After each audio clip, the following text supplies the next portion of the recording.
we are delighted to have Megan Selvig here from Opal Creek Ancient Forest Center to sort of share a bit about that process of sort of defining and redefining what quality and success look like for her program.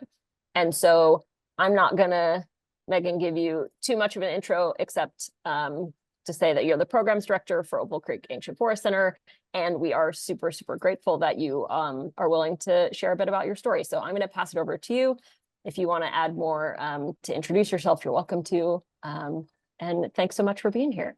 And Libby, if you could pull Megan's slides up, that'd be great. Awesome. Thanks, Megan. Thanks for the opportunity to share. It was a good reflection on where we've come from and where we are.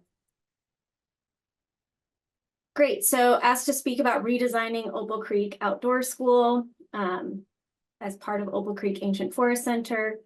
Next slide. Some of you might have been aware of the disruption that occurred for Opal Creek in particular. I do call 2020 the year of disruption because we all had disruption in 2020 with the pandemic. We had a double whammy of the pandemic, but then also wildfire that came through. So that first image on the left is where the wildfire started along Beachy Creek, which is about 3 miles from our site of operations for outdoor school, among other programs. And then you all may remember the Labor Day fires and how devastating that was across our entire state. That event was devastating for us as well. So the picture on the right is of the first flyover footage of that site that we were sent afterwards. And so the one cabin you can see there is cabin 4, or now as we call it, the lone survivor, because everything else, including where the kids slept, where they ate, those buildings all burned in the fire. So we knew we needed to do things differently. So that question of how do we define what our program will look like? I mean, I think we're all facing that question. We just happen to have a very traumatic event that forced us to think about it. What we did know, there was a lot of unknowns. We didn't know where it was going to be, when it was going to be, all of those factors. But we did know that it was going to be different, and that was a good thing. It was going to have to be not at Opal Creek in the short term, and it gave us the opportunity to build a program thinking about instead not just who we've always been doing the program for, but who we would like to do the program for in the future. So we had 4 phases. This was a grant-supported program as well through OSU, Gray Family Foundation, and a couple other funders. And these 4 phases I'll go through one by one. So cultivate teacher relationships. Then we did some capacity building ourselves, trainings and assessments. We drafted curriculum as well as the program design. And then we did a lot of testing and changing as we went. I do want to point out that for us, stakeholders were involved in every phase, and that was really thanks to the grant funding. We were able to compensate folks for their time. But for us, our stakeholders were the teachers, students, some community groups, Confederated Tribes of Grand Ronde, school districts, as well as staff. Next slide. Okay, so phase 1, we did a ton of interviews, mostly with teachers, a couple students as well. We decided to start broadly because we really had an opportunity. This could look very different, and teachers could define what that difference was. So we started big. This was some advice I got. If you go right to barriers for outdoor school, you're going to have very narrow thinking. But if you start with hopes and dreams, what you want to see, what you envision, there's a whole range of answers, and you want to keep people in that space as long as possible. So we asked, what are your hopes and dreams in relation to your students? What are your hopes and dreams for teaching methods, lessons? We love nerding out in that category. What are your hopes and dreams for the site, for logistics, since that was open for our organization? I put a few here that were really helpful for us in framing our new program. So to give experience to kids who don't experience this in their own lives, that was what many teachers shared. Be in a place and immerse in it. And as a place-based organization, that was something we latched onto. We could be a place-based organization in a new place.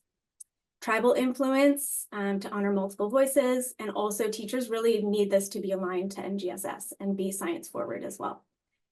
And then we did talk about barriers, barriers to both attendance and barriers when they're there to learning.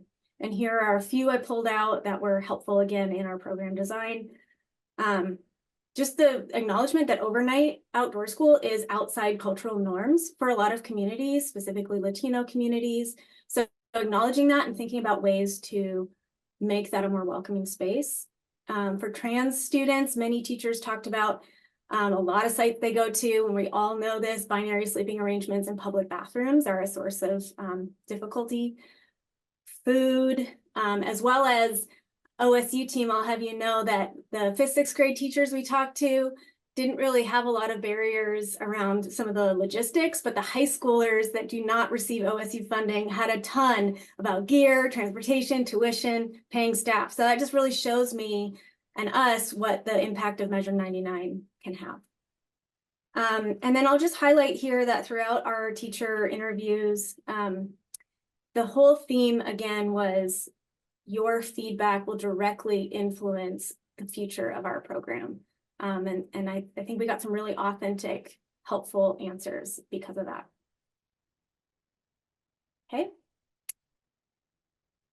Okay, phase 2, you all know a bit about this, EDI capacity building and assessments.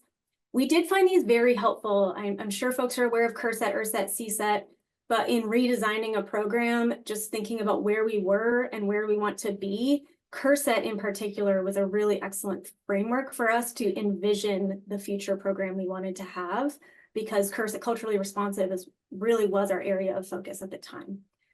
That critical orientations, Indigenous studies and outdoor education course, several of our staff have taken and we've discussed. And then we worked with and contracted with the Avarna group. Oh, these are 1, 1, and 1, 2, Christy. And they're an EDI consulting firm. And so they gave us some foundational webinars and some visioning sessions that directly related to our program design. Next. Okay, phase 3, we get into the nitty-gritty of drafting curriculum. So the way that we structured this project is that Opal Creek staff would be writing the lessons, the itinerary, and in charge of the program design and location. In the beginning, it was just me, and then we expanded our team.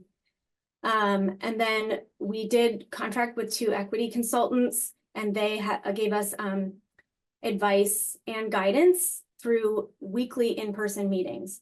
And we did have a couple other consultants and folks that were contributing.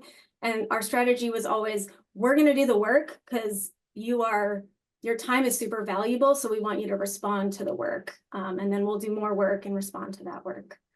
So it says draft curriculum, but it was really the overall program design. Next. Okay. Then we get into the fun stuff. I lumped this all together in one phase: test, evaluate, change, repeat. So in test, we had a lot of firsts. So in, I think it was summer of 2021, we did our first trial lesson. This was built off the lesson that we previously had done at Opal Creek. And I co-taught with Greg Archuleta, who is the one facing us in the mask. He's a tribal member and staffer of Confederated Tribes of Grand Ronde. So we were kind of piloting that Indigenous knowledge meets forest ecology idea. We also, we did our first day program, our first overnight, and now I think we're still in this process of testing each season and refining.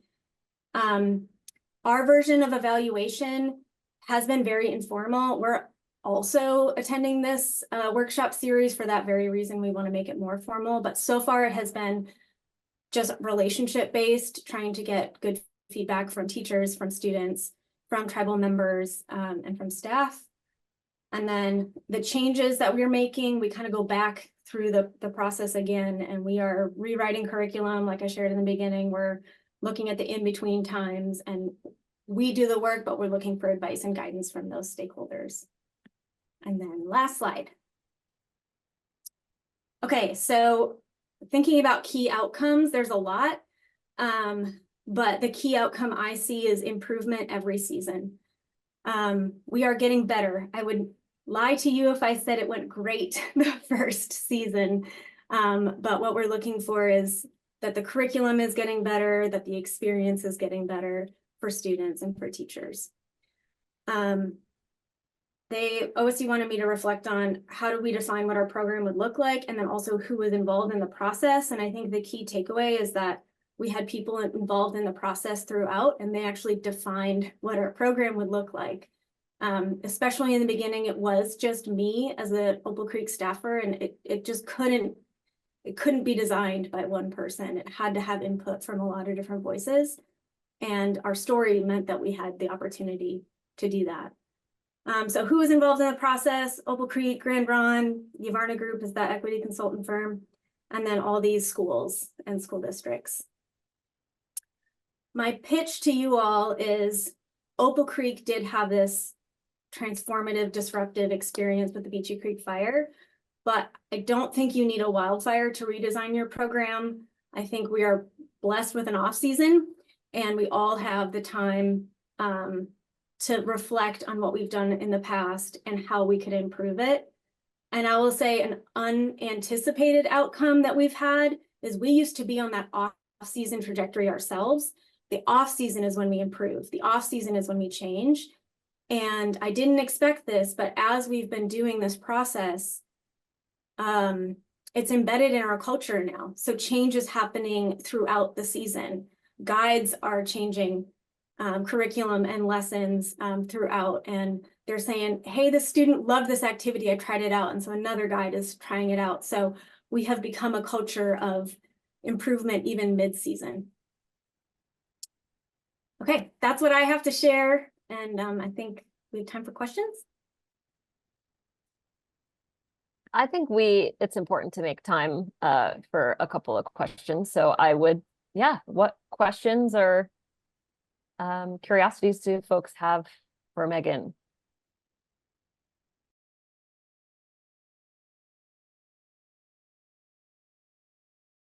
So for example, when we talked about what barriers some of the teachers had shared, food was one of them, and our food was terrible in the beginning. That was probably our biggest struggle, was food service.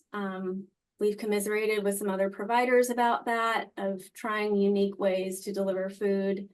And that is getting better, but it's not where it was pre-fire. We were really proud of our food service then.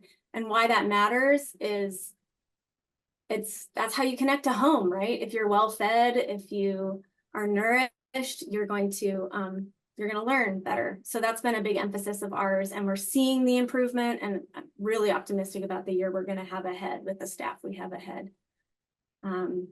That's one big area of improvement. And then the other one is someone put in our little notes there that it should be fun, and the guides have really helped it become fun. So when I'm writing it, I'm like, I think this will work, but guides have really changed that and tried activities and noticed the kids' response to it. And so we do a lot of learning through fun and learning through activities, and now the curriculum is built around that.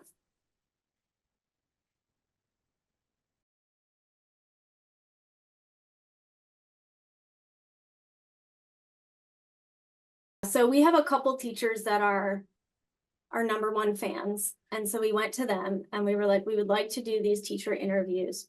What do you think would be most successful? And so we got opinions of when to do it in the year, which the consensus seemed to be at the end of a school year, not during summer.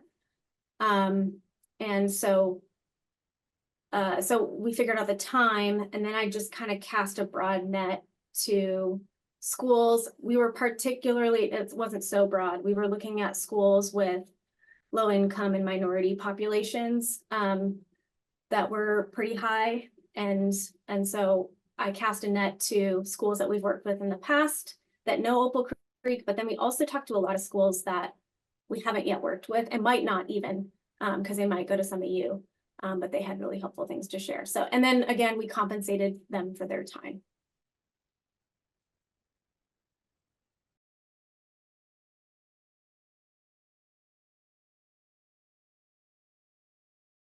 I love that question. Yes, so some of the structures we put in place is throughout a guide's experience, they're going to have agency. So during training, they're involved in some co-teaching and usually some improvement, like a new lesson or some area of newness. So in the very beginning, they're thinking about that. And then we do daily debriefs. Some of you might do that as well. And then we do a weekly debrief. And in the weekly debrief, we are specifically asking for student and teacher feedback, and they know that question is coming. So they're thinking about it throughout the week. What worked really well? What didn't work well? What advice do I need from others? And so it's all about how we facilitate that discussion. And then I think the third thing I would say is we hire for that. We're looking for folks that can come in and are looking to contribute. They're not looking to do a carbon copy, something that's been done for 10 years. That's not our program. Our program needs a lot of support from every level. Yeah.